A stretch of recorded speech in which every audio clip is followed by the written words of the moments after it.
Ladies and gentlemen, greetings, and welcome to Workhorse Group's fourth quarter and full year 2020 investor conference call. As a reminder, this conference call is being recorded. It is now my pleasure to introduce your host, Workhorse Chief Operating Officer, Dr. Rob Willison. Thank you, Dr. Willison. You may begin. Thank you, operator, and good morning, everyone. We appreciate you taking the time to join us for our call.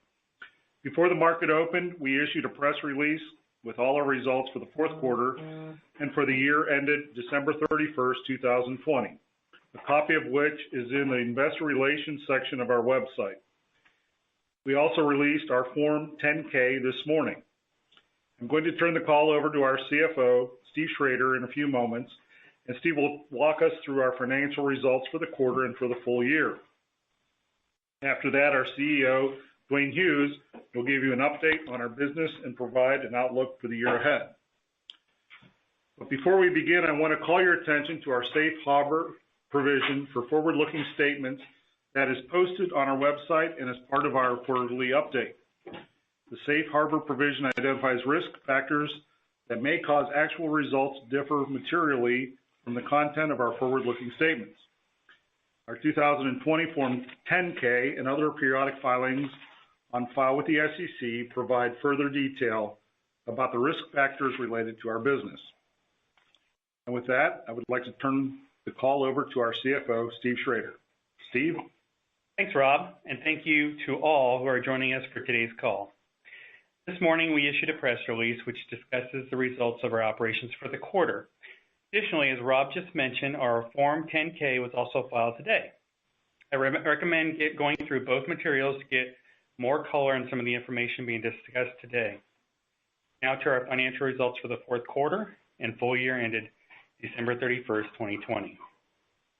Sales for the fourth quarter of 2020 were recorded at $652,000, compared with $3,000 in the fourth quarter of 2019. For the full year, sales were $1.4 million compared to $377,000 in 2019. The increase in sales for both the quarter and the year was due to a higher volume of trucks produced and delivered. Cost of goods sold increased to $7 million from $2.1 million in the fourth quarter of 2019. For the full year, cost of goods sold was $13.1 million compared to $5.8 million in 2019. The increase was primarily due to a higher volume of trucks produced as well as increased production payroll and warranty expenses. Selling, general, and administrative expenses increased to $4.7 million from $3.6 million in the same period last year. The increase was attributable to higher incentive stock compensation and consulting costs. For the full year, SG&A expenses were $20.2 million compared to $10.2 million in 2019. The increase in SG&A expenses was attributable to higher consulting costs and employee compensation. Research and development expenses were $4 million, which was consistent from $4 million in the same period last year. For the full year, R&D expenses were $9.2 million compared to $8.2 million in 2019. The increase in R&D expenses for the full year was due to contract labor increases and prototype development expenses. Other income increased to $322.2 million from $15.8 million in the fourth quarter of 2019. For the year, other income increased to $323.1 million from $15.8 million in 2019. The increase is primarily related to an increase in the fair value of our investment in Lordstown Motors, which was valued at $330 million on December 31st, 2020. Interest expense net decreased to $4.9 million in the fourth quarter compared to $5.6 million from the same period last year. The decrease in interest expense was primarily related to the decrease in the fair value of the company's convertible notes. For the full year, interest expense net was $190.5 million compared to $29.1 million in 2019. The increase was primarily related to a non-cash change in fair value of the company's convertible notes as a result of an increase in stock price throughout the course of 2020. Net income in Q4 2020 was $280.5 million compared with a net income of $655,000 in the fourth quarter of 2019. For the full year, we had net income of $69.8 million compared to a net loss of $37.2 million in 2019. While our increased production efforts will likely cause our go-forward quarterly results to fluctuate, we look to build a long-term, economically and environmentally sustainable organization. As of today's call, we have approximately $250 million in cash on our balance sheet. Over the course of 12 months, Workhorse's finance team has executed various agreements to strengthen our balance sheet. Through several capital raises, we have been able to improve our liquidity. This capital infusion represents a greater total amount than our combined fundraising efforts since inception, which speaks to the progress we made over the years, translating to market acceptance, and also provides us with the stability and resources to execute on our long-term production goals. While we will continue to focus on building trucks to meet our backlog of orders, we will also evaluate the most efficient and responsible fundraising opportunities to support this mission. This year, we increased our investor relations effort by conducting over 200 one-on-one meetings and taking part in 6 investor conferences that totaled more than 800 attendees from institutional funds. This is the first time we've concentrated our investor relations beyond equity deal roadshows. That completes my financial overview. I'll now turn the call over to Dwayne to discuss operations and outlook. Dwayne? Thanks, Steve, and good morning to everyone on the call. We appreciate you taking the time to join us today. To start, I'd like to take a minute to directly address something that's been top of mind for us, as well as many of you listening today. I'm speaking, of course, about the United States Postal Service Next Generation Delivery Vehicle, or USPS NGDV program.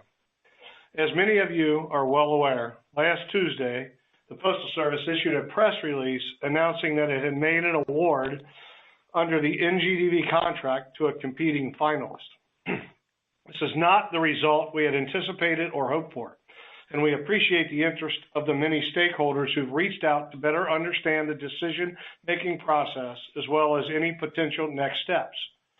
What I am able to share with you today is that we have requested, pursuant to the publicly provided bid process rules, additional information from the U.S. Postal Service and have scheduled a face-to-face meeting with the Postal Service on March 3rd. We understand that many people want answers and information in a timely manner, and we will continue to work with the Postal Service according to the terms of our engagement as we move forward. To be clear, we intend to explore all avenues that are available to us. We appreciate your patience in the meantime as we allow this process to work through its proper course. Now, I'd like to get into updates from our operations, beginning with a brief look back this past year. The past 12 months have been a remarkable period for our company and for the world at large. Let me highlight a few items we have been keenly focused on in 2020. We raised $270 million in capital, transforming our balance sheet and giving us the capital to build the trucks in our backlog. We made significant improvements and additions to our leadership team, our board of directors, and our overall headcount to support production. We achieved sought-after and required certifications with both federal and state regulators, ensuring that our vehicles can be sold in the U.S. and now Canada. Production readiness. We announced major strategic partnerships designed to expand our production capabilities and sales reach by adding boots on the ground with consultants, proven advisors, and full-time employees to achieve our goals. We announced several new customer agreements, allowing us to increase our backlog 7-fold over last year. We made tremendous progress with our Horsefly autonomous delivery drone and participated in test deliveries with UPS and others that will ultimately impact the way we deliver packages, medical supplies, and other goods in our new, more distanced world.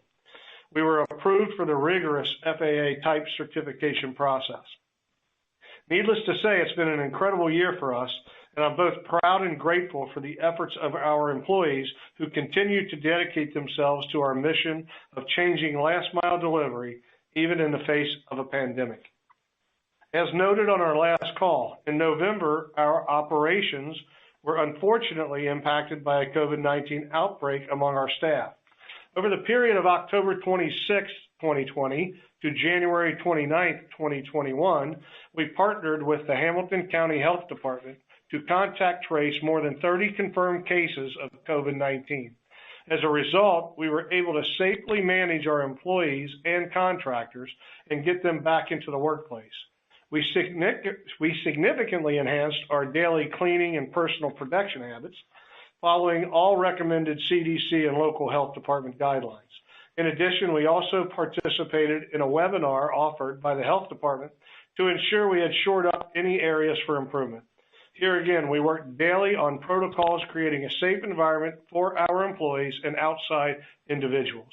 On January 28th of this year, we received a letter from the Hamilton County Health Department informing us that due to no new positive cases for 2 full incubation cycles, they would be closing our case. I'm pleased to share that in the 6 weeks since receiving this letter, we have had only 1 new positive case of COVID-19.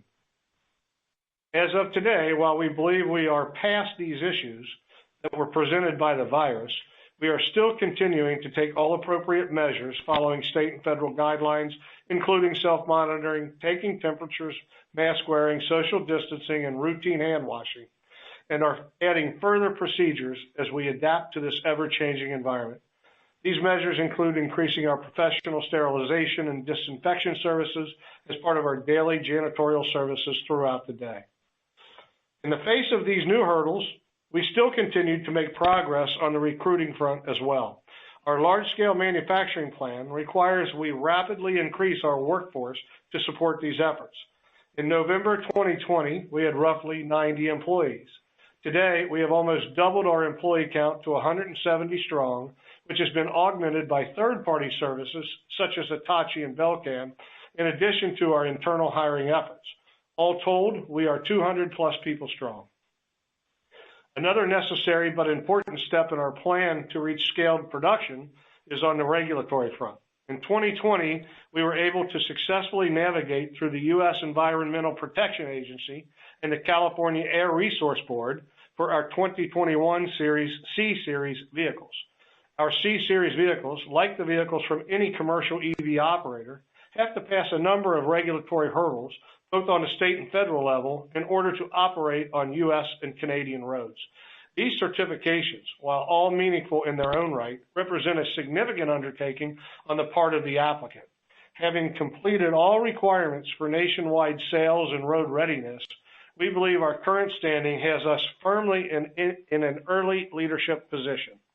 In July and October, we also received multiple executive orders from the California Air Resource Board, respectively designating different C-Series models as zero-emission vehicles in the state of California. Combined with our certificate of conformity from the EPA in March, our federal motor vehicle safety standard certifications in June, we were the first medium-duty battery electric vehicle OEM to receive approvals from both the EPA as well as CARB. During the executive order testing process, our C1000 extended range achieved an urban driving average of nearly 160 miles and an urban highway blended driving range of 149 miles per charge. Obtaining an executive order was only one of the preliminary requirements in order to be considered for the hybrid and zero-emission truck and bus voucher incentive project, also known as HVIP, which we also successfully entered in late July. With our eligibility into the program confirmed, Workhorse's C-Series battery electric set vans are eligible for monetary vouchers of up to $45,000 per vehicle. Workhorse is also eligible to receive 2.07 zero-emission vehicle credits for these models. ZEV credits can be sold to other original equipment manufacturers to help them meet CARB emission standards. Our eligibility for the HVIP program is expected to help dramatically reduce purchasing costs for California-based potential customers. In October, we also received approval from the New York Truck Voucher Incentive Program to offer vouchers for our C-Series battery electric delivery vans of up to $48,328. In support of our greater production efforts, we made meaningful progress on the sales front over the past few months, which has provided us with additional visibility into our production ramp going forward. thanks to our efforts at expanding our sales channels through dealer networks and other distributors, as well as our attractive financing plan supported by Hitachi, we were able to increase our order backlog from 1,100 units to just over 8,000 units.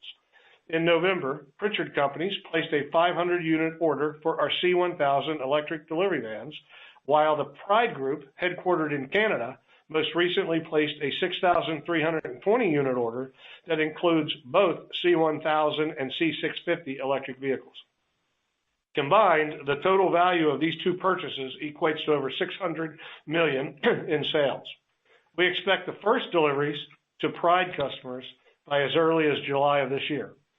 In addition, we have forged a close working relationship with Hitachi's mobility strategy team to develop and expand our dealer sales and support network. HCA has been assisting Workhorse in strengthening a national dealer network and supporting our sales with vehicle financing options for both dealers and fleet customers, including dealer floor plans. We are also benefiting from their manufacturing expertise to further increase our channel sales capacity along with our assembly and manufacturing process. With that update completed, I'll now get into operations and our vehicle assembly progress.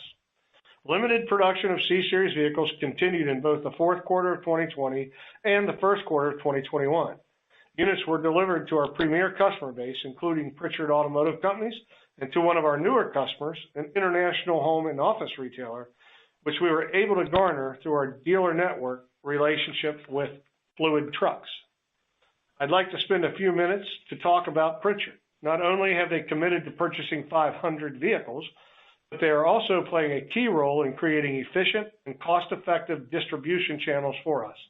Pritchard provides Workhorse with transportation services of our finished vehicles in Union City to a Pritchard Upfit Center in Ottawa, Ohio, where they install value-added products such as custom shelving and racking, vehicle wraps, and passive safety systems like 360-degree camera systems.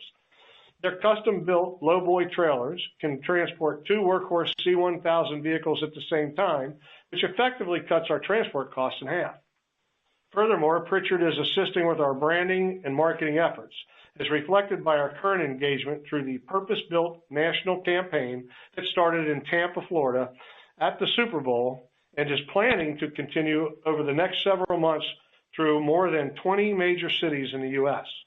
The mission is to bring awareness to companies and cities about the electric vehicle revolution, how it can help reduce greenhouse gas emissions, and how to create a structure that supports a city's evolution towards electrification, which is aligned with the current administration's support for the EV industry. We could not be happier with the strategic relationship, as it allows Workhorse to focus on scaling the production of our electric vehicles, while Pritchard handles the variability of individual customer needs, as well as the effective distribution of such vehicles throughout North America. During our last call, we also addressed a supply chain constraint with battery packs and the inability for the current supplier to keep up with the volume requirements. We have addressed this issue in multiple ways, which includes working with our current supplier to overcome the supply constraints earlier identified. We have also collaborated with an additional supplier to further expand our battery pack options. Assuming testing validates our expectations, deliveries with the new packs are set to begin in the second quarter. We are also working to enter long-term agreements with key suppliers, enabling us to overcome the challenges presented by small volume spot buys and expedited shipments that are sometimes needed for a company just starting production. We have discussed our target of 1,800 units for the year, and we are well focused on the requirements needed to make it happen. But we are facing various supply chain challenges, both internal and external, in the ramp up to that goal. While we believe this is a feasible goal, it's a stretch, but given our backlog, we cannot sacrifice future build volume for current year production, and scaling up manufacturing properly has to take precedence. As of today, we have completed the setup of the initial assembly operation and are using roughly 33% of the plant capacity, or the 33% of the total line available to support it. This encompasses much more than basic assembly station setup.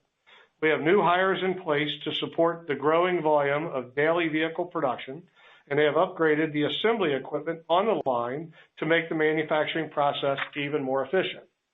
Next, during the fourth quarter of 2020 and the first quarter of 2021, we've continued to work closely with our partners Hitachi and Belcan. The focus of the Hitachi engagement following their operations assessment last year is to accelerate the progression of Workhorse's factory from an R&D concept to a world-class manufacturer of last-mile mobility solutions. With Hitachi's 110 years of manufacturing expertise, our over 60 years of IT leadership, we have made progress on the production front. In addition, Hitachi and Workhorse intend to partner on charging infrastructure capabilities through the Hitachi ABB Power Grids eMotion suite of solutions, benefiting Workhorse customers through holistic EV solutions and accelerating our journey of EV adoption. Our Hitachi partnership has also already yielded considerable results through the dealer development and vehicle purchase finance contracts awarded to Workhorse through Hitachi Capital America's fleet and dealer partners. We have taken the partnership a step further and have forged a close working relationship with Hitachi's mobility strategy team to develop and expand on our dealer sales and support network. Next, I'd like to quickly touch on gross margin expectations. 2021 is our first year of scaled production, and as with nearly every manufacturing company, whether they are spending on R&D or installing equipment, the transition to manufacturing usually results in negative gross margins for a lengthy period, and we are no exception.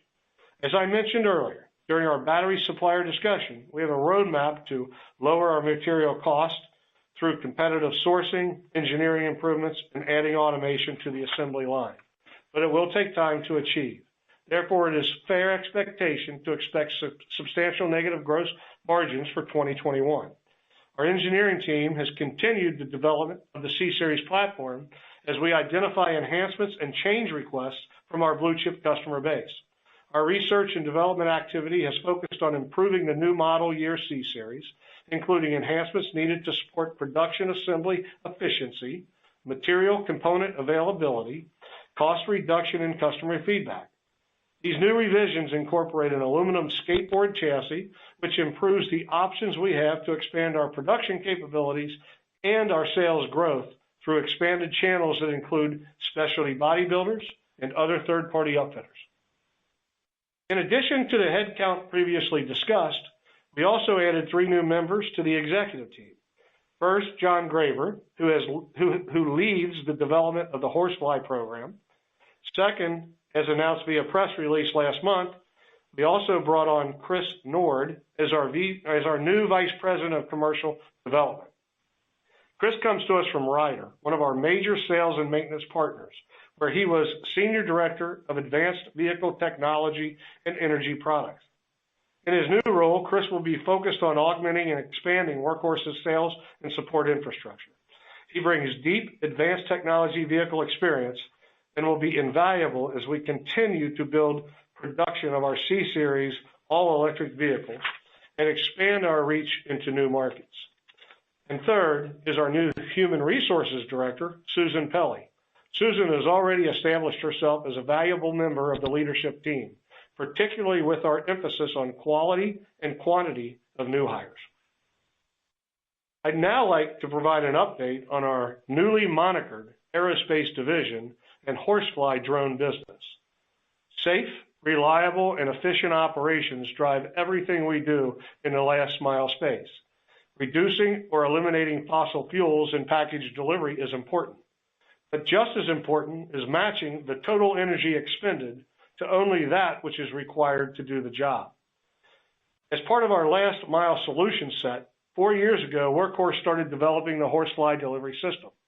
Horsefly includes a small unmanned aerial vehicle, a ground control station, customer interfaces, and a sophisticated integration system that allows our aircraft to operate indefinitely from our package delivery trucks. Our Horsefly system is a joint venture with Moog Incorporated through a jointly owned enterprise called Certus. Moog has decades of experience in autonomous operations, high reliability systems, electrification, FAA certification, and safety. Our teams work closely with Moog to accelerate our progress in the last mile space. In 2020, we delivered thousands of packages in tests and demonstrations. Working with the state of Virginia and UPS, we demonstrated how drones can fly standoff, low-touch deliveries during a pandemic, getting critical material where it needs to be without endangering the people who have to deliver and use it. We also worked with a major international package delivery company demonstrating the safety and reliability of our ground control station, our winch delivery systems, and our aircraft. We demonstrated a system that autonomously flies from a delivery truck to a place of the customer's choosing up to 5 miles away, delivers a meaningful payload, then automatically returns to the truck for another delivery. And our system delivers time after time after time, designed for the heavy-duty cycles logistics organizations demand. In the last 12 months, our team more than doubled in size, and our accomplishments grew as the team did. We delivered 2 Horsefly units and Workhorse trucks with converted rooftops to accommodate the Horsefly for UPS. We performed our first commercial training for the crews of major package delivery company, training both flight and maintenance personnel to use our systems. And we entered the Federal Aviation Administration's pipeline for certification of our Horsefly system. Though this is a new process for the FAA and the industry, we anticipate completing certification in the next 18 months. The FAA prioritizes drone development through what is called the Beyond program. The state of North Dakota is a participant in Beyond, and we have joined with North Dakota as a partner in their Beyond program. We expect our work in the Northern Plains test sites to accelerate our work in expanding how our systems can work and where they will be allowed to operate. Verizon CEO Hans Vestberg gave the virtual keynote address at January's Consumer Electronics Show, where Workhorse and Horsefly figured prominently in that address. Our package delivery trucks were shown in UPS colors. Our Horsefly delivery drone, also in UPS colors, delivered packages out of our patented truck top delivery system. Workhorse Aerospace exists to enable our customers to safely, reliably, and autonomously fly a practical payload a meaningful distance, making the entire delivery process a more effective and efficient process. In 2021, we will build more aircraft systems than we've ever built before. Our plan calls for FAA flight testing in various climates and geographies. We'll lock the designs of our hardware, firmware, and software. In 2020, we created the conditions for providing safe, reliable aerial package delivery. In 2021, we'll start actually doing it in service to the public. That concludes my prepared remarks. Thank you all for your time this morning. We look forward to updating you on our progress going forward. And we're now ready to open the call for your questions. Operator, please provide the appropriate instructions. Thank you. Ladies and gentlemen, at this time, we will be conducting a question and answer session. If you'd like to ask a question, you may press star 1 on your telephone keypad. A confirmation tone will indicate your line is in the question queue. You may press star 2 if you would like to remove your question from the queue. For participants using speaker equipment, it may be necessary to pick up your handset before pressing the star key. Our first question comes from the line of Greg Lewis with BTIG. Please proceed with your question. Yes, thank you and good morning, everybody. Steve, thank you for, and Dwayne, thank you for some of the comments. I was hoping you could kind of dive in a little bit more around, production. It sounds like Q1 is going to look a lot like Q4 or close to it. If you could kind of, walk through, how we should be thinking about maybe the next few months and realizing that, Belcan has been there, but I believe that's wrapping up, kind of how should we be thinking about production as we kind of move forward here over the next few months or few quarters? Yeah, Greg, thanks for the question. I think from a production standpoint, I think you're kind of right on with what you just said. From a standpoint of, and part of it is trying to do two things at one time, Greg. We're trying to actually get trucks out the door right now, but also set up the systems long term, like you mentioned with our partners, Hitachi and Belcan, that we can fulfill our backlog of orders going forward. So having said that, I think the expectations should be we're trying to get to a target of 3 a day sometime here this month. And then also we kind of will continue to keep out our 10 a day by the end of sometime in June or by the end of the second quarter. So that's kind of our goal. I think from a standpoint of where we're at right now, we've already got some trucks out the door, and we'll get more out here in March. But that's where we stand with production. Greg, I would add to that is what Steve said is the real key here is making sure that as we head forward that we have all the appropriate production systems in place as well as equipment, but primarily the systems and processes that allow us to make jumps from 3 to 10 and 10 and more going into the future. Again, as Steve said, to complete our current backlog and our growing backlog as we move forward. So when we had our slowdown, I'll say, in the fourth quarter due to COVID, we looked at what can we do beyond just sitting here waiting for employees to be able to come back to work. So we kind of picked up the pace of what we're doing with the Hitachi team and developing the systems and the processes so that we can more quickly grow our per day units than perhaps we would have had we just been using that brute force method of getting trucks out the door. Okay, great. And then another question I wanted to pivot a little bit around, incentives and I believe, some of your customers, are kind of waiting for some of these incentive structures to kind of take hold in some of these states like California, where I believe some of your customers are looking to, take, some first deliveries of some of their vehicles. Could you talk a little bit about, how some of these state incentive structures are looking and when we think about them potentially being funded so that as production starts to, ramp up here over the next, call it a couple quarters, how we should think about, where we are in the process from the states in terms of being able to actually fund some of these incentives? A few questions there, Greg, and this is Dwayne. I would tell you first and foremost, our plan going forward, particularly through our sales channels partners, not just Hitachi and Pride and Pritchard, but beyond, right, is the ability to provide a price point at these trucks that they actually ROI very quickly in 3 years or less, and then provide that significant total cost of ownership savings, giving us the opportunity, right, to sell more trucks without requiring voucher programs. But to your point, in states that have voucher programs, I mentioned during the talk that, California in the C1000 as much as $45,000, where we can take advantage of that and increase the number of units we're delivering in California in this case.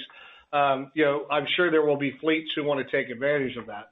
To me, and from what I understand, is that program will be or is anticipated to be funding in the second half of this year. So we're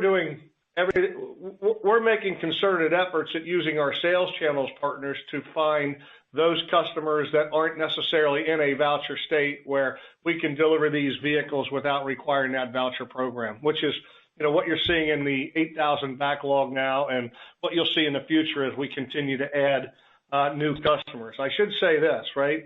One of the things that you've seen over the last few months is our expansion of the customer base.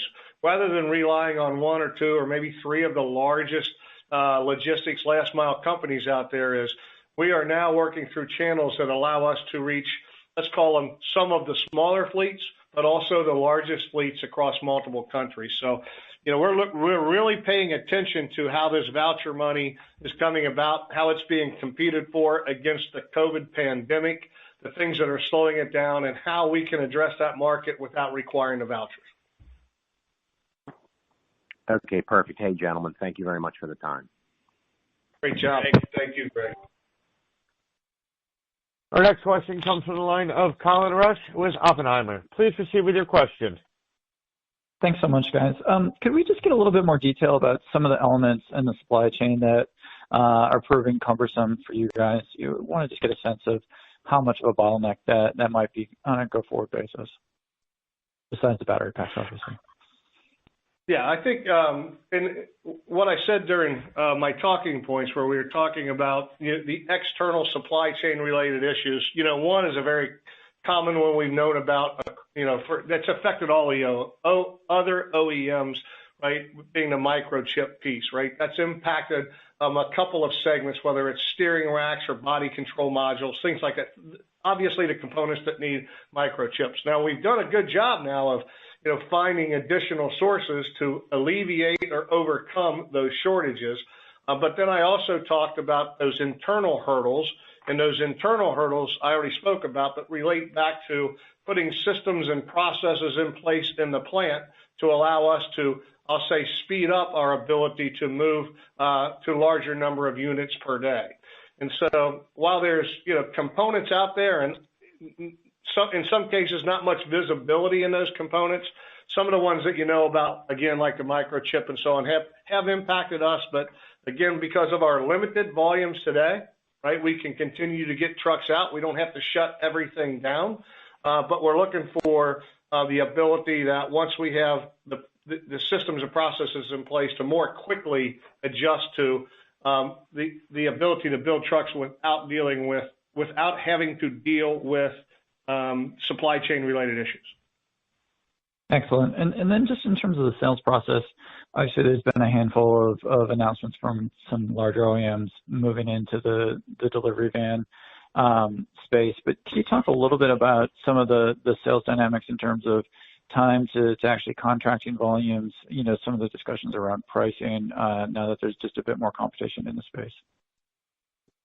Yeah, I think that's a great question, Colin. And I would tell you multiple things happening. You heard me talk about I'm going to call it our purpose-built national tour that starting in February with the Super Bowl is scheduled to roll through 20 different cities with our partner Pritchard, who are taking 2 Workhorse C1000s to these cities and doing different campaigns throughout those cities, everywhere from, I think they're in Charlotte right now, they'll be in Minneapolis later this week, they moved to Cincinnati, D.C., California, and so on, right?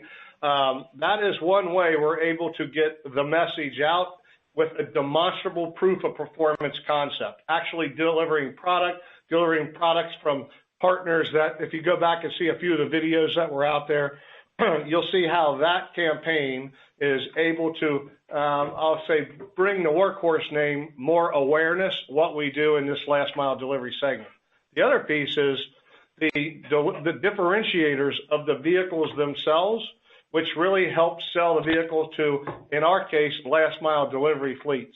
And those differentiators you heard me talk about a bunch of times, whether it's the low floor, the performance of the vehicle itself, the mileage, but as importantly is the horsefly delivery drone, right? The ability for us to further reduce the total cost of ownership by augmenting the electric vehicle with an electric delivery drone that allows these fleets to, A, differentiate themselves, reduce their cost, and ultimately give them an opportunity to grow their market share because they're expanding upon the technology tools that are available to them to meet the ever-demanding need that consumers want, which is product more quickly delivered to them at a more carbon-friendly and reduced cost capability.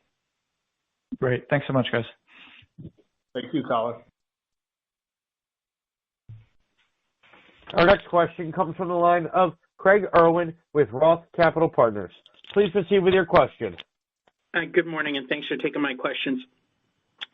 So President Biden's been pretty straightforward out there about his priorities, particularly in having the federal fleet convert over to electric vehicles over the next several years. Most of the federal agencies have to go through OMB when they have big capital programs or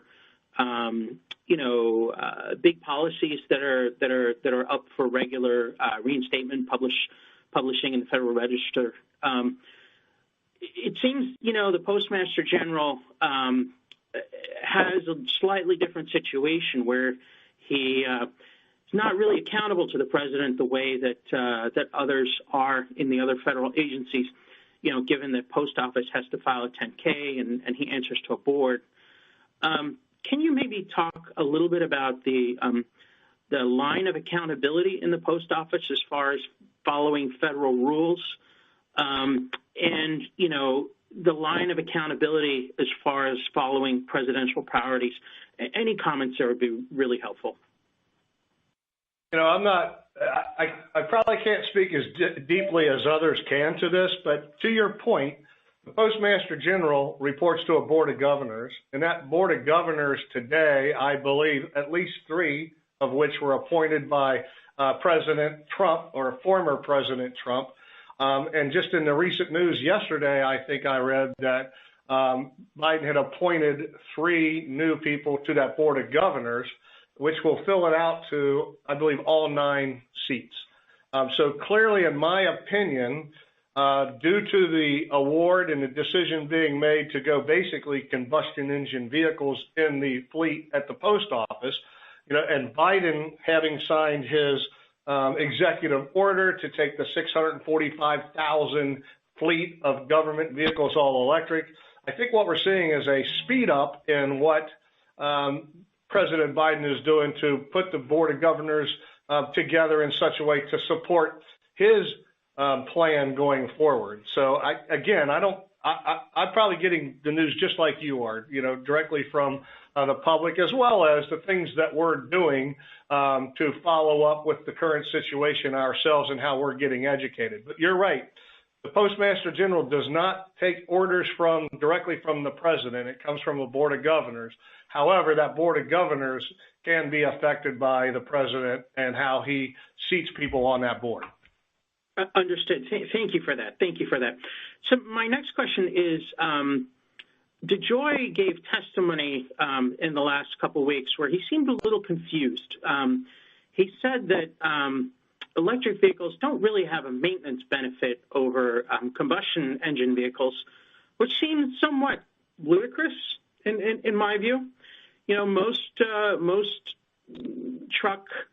EV truck platforms are looking at somewhere between 50 and 75% reduction in maintenance costs, typically around 2/3. Where do you think DeJoy is getting his information from, and do you think he's at all accurate? And good question, Craig. I appreciate that. I'll give you my 2 cents worth, which is really coming directly from our customers. The comparison from a fuel and maintenance perspective of an EV or an electric workhorse truck as compared to its combustion engine counterpart is absolutely not comparable at all. The EV wins the race by miles upon miles, right? And so with that said, what I heard Mr. DeJoy say during his time in front of Congress or in front of the subcommittee was that if you take into account infrastructure that's required to be put in place in order to charge those vehicles at night, then it comes down to a draw. I would argue that also that's not comparable either. Yes, it adds to the cost, but it does not, one, impact the comparison of the total cost of ownership from an EV to its gas engine counterpart. The other part is if you plan to, if I owned my own fleet and the idea was I was buying tens of thousands of these vehicles with a plan to convert them down the road to electric, then I would tell you that offsets the cost of the infrastructure already. So I don't believe it was I'm going to say well thought out answer. It was more of a, how do I respond to this? And I also recognize, I don't know if they were talking about a 10-year total cost of ownership, a 15-year or a 20-year, but what we know is, the length of time, and I think this was public, is that we were designing a vehicle to last more than 20 years. So the total cost of ownership at 20 years is where the comparison would need to be made. Excellent. No, that's good to hear. Good luck on your challenge of this curious award that was made by the post office. So I also wanted to ask a little bit about the new customer opportunities. So you've had some pretty nice traction out there with different names. I would assume that now that some of the vehicles have been on the road for the C1000 vehicles, I should say, have been on the road for, several months. There's potential for others to, interact with those original operators, to learn from them and really see the economics validated. Can you maybe frame out for us how the front end of your pipeline, the funnel of potential customer interactions is looking? What do you feel about the potential tempo of orders for the C1000 over the course of the next, several quarters? Yeah, I appreciate that. I think what we're seeing already in terms of the pipeline, in terms of the sales pipeline is, movement, ahead of where we are today. I can't speak. I haven't said anything publicly about that, so I want to be a little guarded here. But, for example, I keep talking about this 20-city purpose-built national tour that we're doing with our partner Pritchard, right, where they're taking 2 vehicles to these cities and doing real-life deliverables and performance and having ride-alongs and the things that go along with, again, demonstrating proof of performance. That's a big deal. But, again, with our Hitachi relationship, who has dealers across the country. And if you take just the 5 states alone where they did a 100 dealer survey in terms of EVs and what they were looking for, Workhorse scored, if I'm not talking out of turn, like highest on the chart in terms of most proof of performance, right? The most number of vehicles that are currently out on the road in this space, and the most number of electric delivery vehicles that were out prior to the C-Series as well. So we have a deep bench, if you will, of data that allows us to further demonstrate that proof of performance, added to through our differentiators that I just spoke about with, I think, Colin before. I think what we're going to see is that continued increase in these orders as we make production match our ability to keep up with those orders. So we're very excited about the pipeline that we're seeing, how it's being able to be built upon, and primarily through those sales channels that I keep talking about. Hey, and if I can add to that, Craig, I would say too I think we've said this to you and others before. Our goal is to make money on selling the truck. But there's a lot of after-sale opportunities with infrastructure and financing and service. And I think that's why you see the top quality companies out there that understand that there's money to be made there, and they see that we have a product out there that customers like and are ahead of the field by a couple of years. And that's why we've aligned ourselves. That's why Hitachi and Ryder and Pritchard and Pride and Duke are all kind of aligning ourselves with us. So, I think we certainly anticipate more orders this year. Okay, excellent. Last question is actually a question I've had from a couple clients. So let me just frame it out, right? So, everybody's been pretty much shocked by the Oshkosh award, and I'm guessing your customers are too. Can you comment maybe whether or not this is impacting your customer relationships, or what are your customers saying about this award to the post office? Does this really impact you guys from a competitiveness standpoint on the C1000 core offering going forward? What I would tell you, Craig, is, and I appreciate that question, because what we're hearing from our customers is a lot of the frustration that you're hearing from the public as well as the Democratic senators, and that boils down to even more support for Workhorse, right? We've got our customers coming back saying, keep your head high. You've got the best product out there, right? We're with you all the way, right? And in some cases, we're even more motivated to make the point that the EV strategy and the Workhorse EV strategy in particular is the way to go. And that's not just from one customer, that's from multiple customers along the way. If anything, I always felt like 2 things. One is, and I've always said this, with or without the post office, we have a business here, and we have to focus on being able to build that business. If the post office comes, yes, that's a game changer and all that. On the opposite side, what I didn't realize was how many of our customers are standing behind us and screaming from the rooftops how well we're doing and so on. So if anything, I would tell you that it's been a positive, very positive, overwhelmingly positive response from our customers in support of Workhorse and the vehicles and our future technology roadmap going forward that they're standing behind.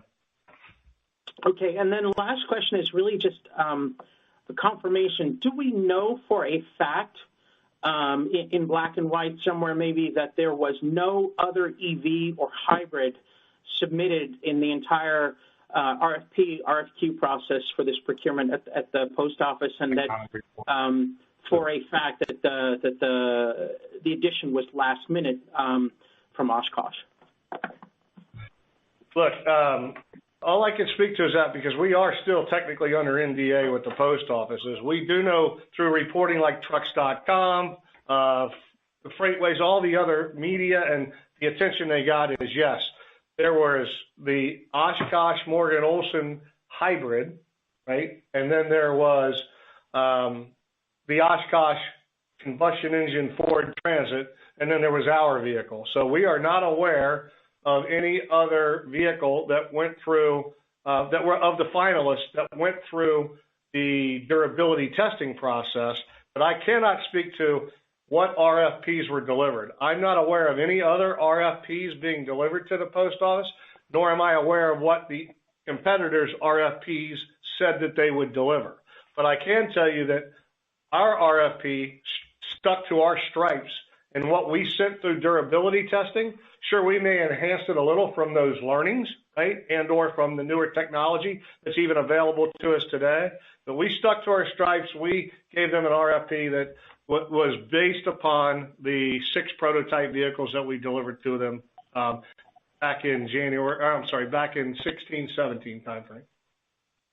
Great. Well, thank you, and good luck with your meetings this week. I'm sure our representatives are going to work hard to do the right thing here. So thanks.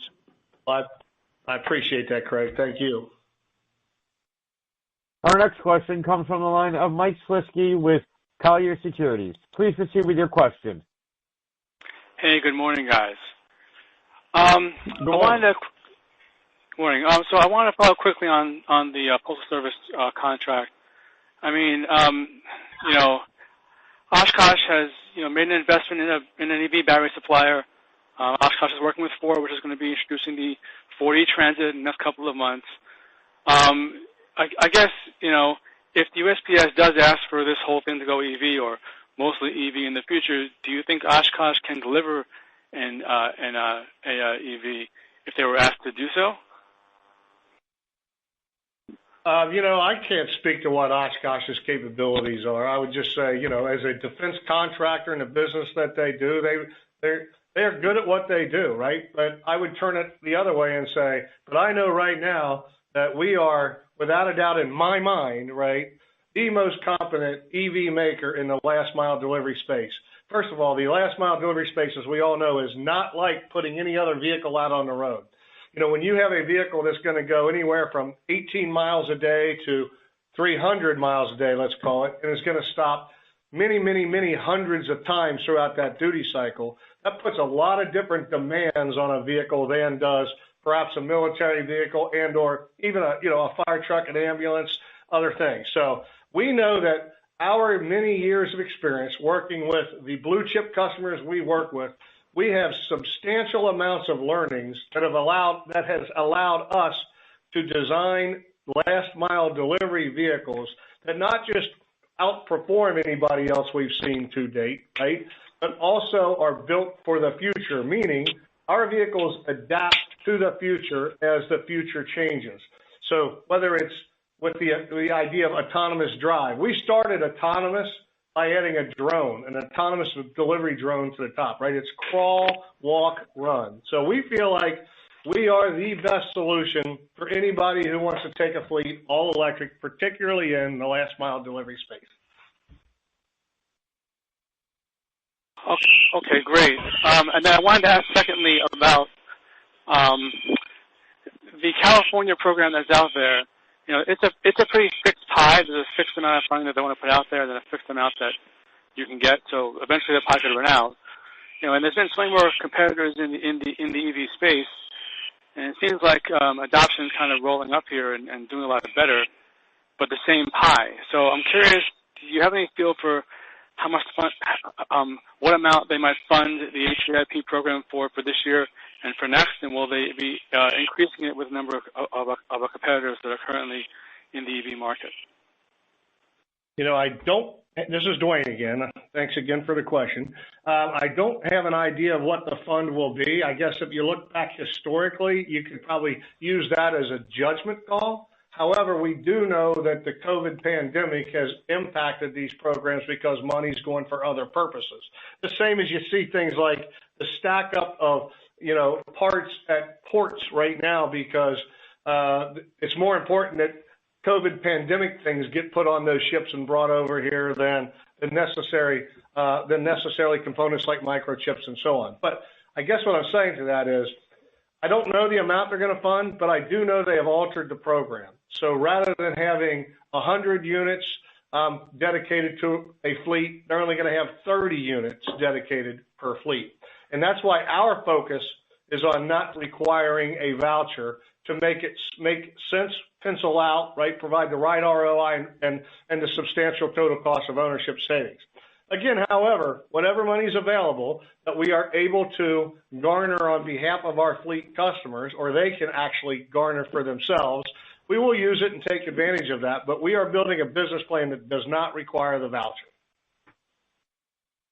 Got it. And maybe just one last one for me. Between Pride and Pritzker, the 6,820 units or so that have been ordered, can you give us a sense as to the most recent quarter and the sell-through? I mean, what amount has been actually ordered by end users of that number, and what's your time frame for getting those delivered to people?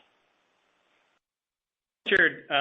Certainly want first quarter deliveries, and we'll get first quarter deliveries. Certainly, we'll talk about the first quarter results on the second in May when we have our next earnings release. Pride is really don't want any until July, and then it's just kind of an initial order, about 20 total, 10 each of the 650 and C1000 for like the last 6 months. They are stepping into their 6,320 order. They want 600 the following year, 2022 and 2023 each year, and then the 5,000 for the last 3 years. Pride is also looking at part of their staging it out is getting the infrastructure in Canada in place from their standpoint too, and making sure that the demand is there as well. So, hope that answers the question, Mike. Well, I would add. I was asking whether they were spoken for yet by end users. I would tell you, we don't know all of the end users in the group, but they have identified specific end users, and we've actually delivered a few that we can't name those end users because they have plans in the upcoming months to make big splashes in their marketplaces and so on as to what they're doing EV-wise. And I mentioned one of those in the script earlier, an international retailer, blah, blah, blah. But they do have they have identified their initial fleets to begin deliveries with, but it's not something we can talk about on today's call. Okay. Exciting stuff, guys. Appreciate it. Thank you. Thank you. Our next question comes from the line of Jeff Osborne with Cowen and Company. Please proceed with your question. Yeah, good morning, guys. Most of the questions have been answered. Just a couple housekeeping questions on my end. One, can you disclose what the deliveries were for Q4 in aggregate? Yeah, we had, I believe, 7 deliveries in Q4. Got it. And then with everything going on at the factory operationally that you talked about, which was helpful in the detail, Steve, can you give us a sense of what the CapEx budget is for the year? Yeah, the CapEx budget is not huge. I think we'll probably have a budget about $6 million for the year. I think what you need to consider more, though, from a standpoint of the working capital requirements, have gone up from last year quite a bit. One, we doubled the labor force. 2, we're doing a lot of prepays because of our kind of low revenue situation. A lot of vendors want prepays. And 3, we're building up the inventory. So I think the cash requirements are going to be a lot higher this year than they were in the past. Got it. And then you touched on the gross margin trajectory being negative, sort of in the near to intermediate term. Can you give us a sense of, how many vehicles would need to be sold a quarter to be gross margin break even with the current staffing anticipated and the cost point? Yeah, sure, Jeff. I think it's a good question. I'm answering this from a standpoint of, where we're delivering in small volumes right now. So I want you to keep that in mind. But I anticipate, to get to our gross margin, maybe 300 to 400 per month, then we feel we can kind of maybe get to our gross margin targets at that point in time. That's to the target, which is what, 15%? But I was talking about break even. So if you could just confirm the break even and the target. Yeah, that's probably closer to 200 per month.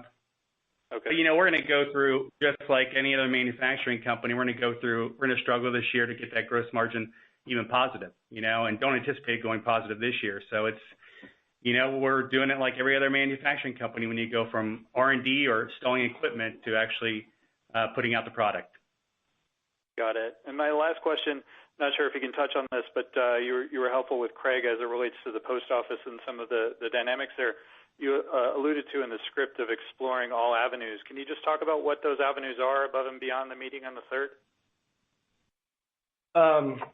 Probably can't get into too much detail. This is Dwayne. Jeff, appreciate the question, but we're talking to different entities and groups out there and really getting our let's say we're going to get information inflow, right? So we know what available options that we have and the way to approach not just the post office, but whomever else we have to approach to better understand how we might go about having a constructive conversation that leads to something, more positive down the road. Got it. Well, best of luck with the meeting. That's all I have. Thank you. Thanks, Jeff. Our next question comes from the line of Craig Shear with Tuohy Brothers. Please proceed with your question. Good morning. Thanks for taking the question. Thank you. Hey, Craig. Do you see any linkage between additional material commercial traction and progress towards filling orders already in hand? I mean, are basically customers saying, let's see what you can do with what you've got, because if I give you a 5,000 unit order in the next 3 years, what good is it if you're not ramping production and proving you can get it out the door? Craig, it's funny. I think it's just the opposite situation. I think customers are looking at and saying, they know for the most part this year, the orders, if we get 1,800 out there spoken for. So they're looking at, can I get on your 2022 production schedule? Can I get in your 2023 production schedule? So if anything, I think it's a selling point. So yeah, I don't think we're finding any hesitancy of orders from that standpoint, because I think they like the truck, they like the price point on it, and again, like we have said, I think we anticipate more orders this year for sure. And some of it, Craig, I would tell you, is the infrastructure play, right? Infrastructure has always been like the largest barrier to entry here. So now what we're starting to see from these customers when they're talking about 2022, 2023 is, and can you help us understand what we need to do or who we need to be talking to? So like our partnership, not just with Hitachi, but with Duke's newly created E-Trans Energy service, right? That allows us to help find ways to provide the infrastructure required for these fleets. It really gives us a more well-rounded approach and conversation with these fleets who want to go electric, but aren't quite as far along as other fleets are today. Understood. A turnkey offering should be very, very powerful. Correct. Can you speak to the timing of filling UPS orders, and are there any early indications? I know we may not be able to sell it for 12 to 18 months, but any early indications of potential horsefly orders, both in conjunction with the EV truck, but also on a standalone basis? I would answer that by saying yes, there's potential on all of those fronts. As I mentioned in my remarks, we've done, for example, at the Verizon keynote, right, as the CEO was giving his keynote speech, what you saw in the background was a Workhorse electric vehicle with a Workhorse electric drone leaving the truck, doing a delivery, coming back, and focusing on the 5G network for Verizon, their partner UPS in the delivery space, right?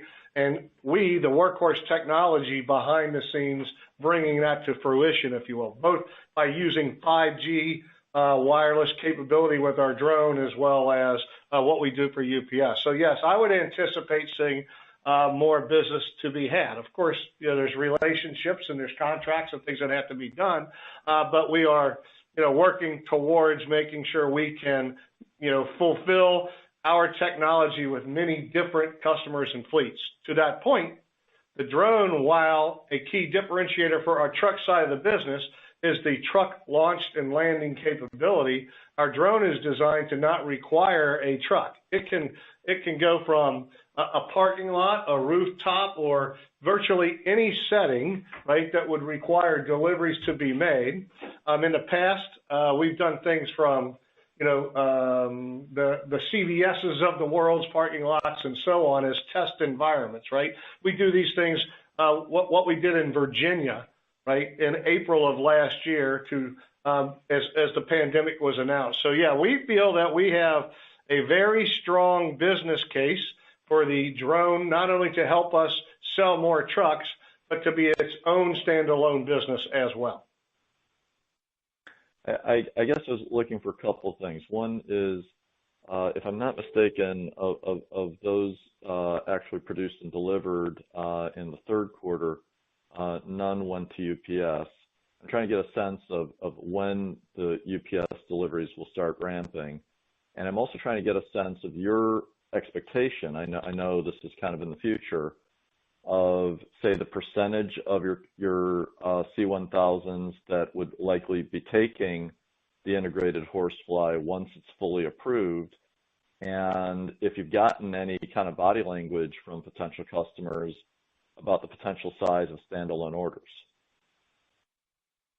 Let me answer the second question first, Craig. I would say there are three major customers you've all heard of out there that are definitely interested in the integrated truck drone product. Okay, so we certainly anticipate that something will come out of that down the road. UPS, it's a combination, obviously, of we haven't got production now, but also is when and where UPS would love to take their vehicles first. They have a depot in California and San Diego that's all ready with infrastructure. They'd love to get the voucher program too.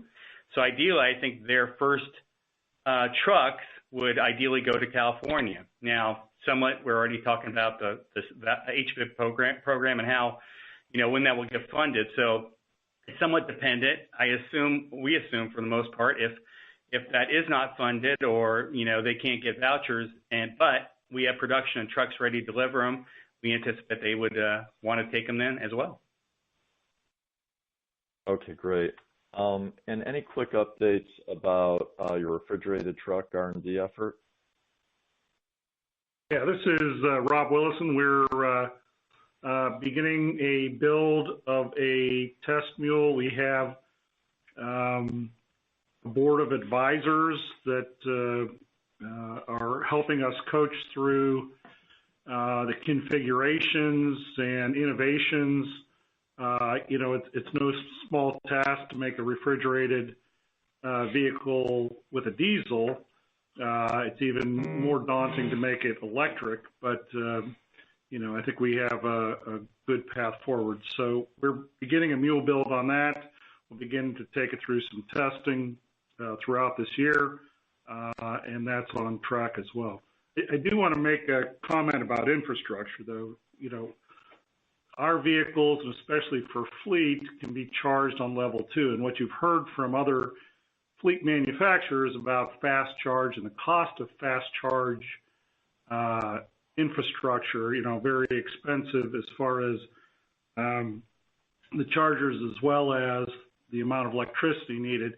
Because of the nature of our vehicles being lightweight and very efficient, we can charge overnight on a level 2 charger, which is much more economical than what some others have done. So, what's been said, our technology, Workhorse is a technology company. We are far away ahead of others, all the way from the drones to the motors to the batteries to all of our experience. And so I hope that helps you answer that question. That's great. Thank you very much.